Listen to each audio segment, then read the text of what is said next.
Tanks. How did tanks get names tanks? Let us explain.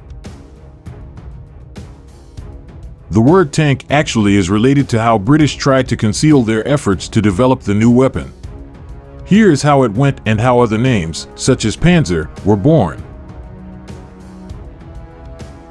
In German it is the Panzer, in French it is the char d'assaut, but in English, we know it is as the tank. Yet even after more than 100 years since military tanks first entered service, this, at least from a linguistic point of view, is somewhat confusing. Why are tanks called tanks? This article first appeared earlier and is being reposted due to reader interest. The German word Panzer doesn't actually translate to tank, but rather the word means armor, as it derives from the French word pansier for breastplate and comes from the Latin pans or belly. Today, Panzer is a loan word, notably in the context of the German military. But it is a bit more confusing because the first German tank was the Sturmpanzerwagen, armored assault vehicle, A7V. Later German tanks were known as Panzerkampfwagen or roughly armored combat vehicle. Leave it to the Germans to be direct and to the point. Meanwhile, the French term char d'assaut at least suggests an assault vehicle, but then char is essentially the word for tank. The British and French were allies during the First World when the tank was developed. In 1915, the British military, at the behest of then First Lord of the Admiralty Winston Churchill, established the Landships Committee, which was composed mainly of naval officers, politicians, and engineers. The goal of this small committee first was to oversee the development of large-wheeled landships that were estimated to weigh as much as 300 tons and could roll over any terrain.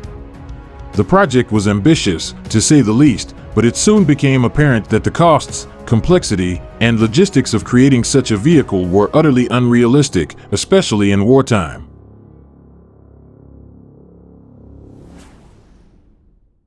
Instead, the decision was to go with a smaller vehicle that could pave the way for the infantry to break through the enemy lines. Throughout the spring and summer, the committee conducted a number of trials with wheeled and tracked vehicles.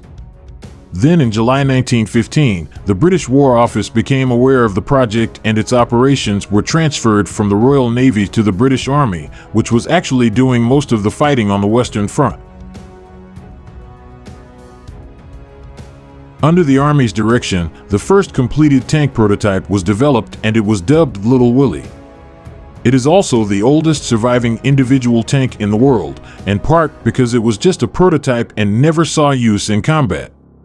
Little Willie is now in the collection of the Tank Museum in Bovington, England. Externally, Little Willie did serve precursor of the tanks to come, and this included the Mark I, which featured sponsons on the side of the tank instead of the turrets that would define later tanks. It took more than a year to refine and produce the MKI, but by September 1916 some 150 new armored vehicles had been built at William Foster and Company of the Lincoln Metropolitan Carriage and Metropolitan Carriage, Wagon and Finance Company at Wednesbury. In an effort to hide exactly what the military was building, the vehicles were called tanks to suggest a container to transport fresh water to the front. In December 1915, the codeword tank was officially adopted, and the Landships Committee officially became the Tank Supply Committee. At the Battle of Flers-Courcelette, during the larger Battle of the Somme, on September 15, 1916, the first tanks rolled into action. Some 40 tanks advanced over a mile into enemy lines. However, these lumbering vehicles, which did shock the enemy at first, proved too slow to hold their positions while many bogged down in the mud. It has been argued that military planners simply didn't know how to properly utilize these new machines, and it would take another 2 years of fighting before the tank had truly proven itself in battle.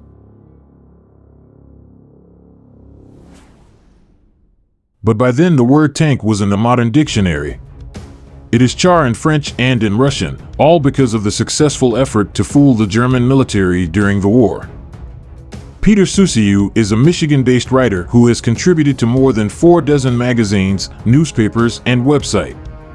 He is the author of several books on military headgear, including a gallery of military headdress, which is available on Amazon.com. This article first appeared earlier and is being reposted due to reader interest.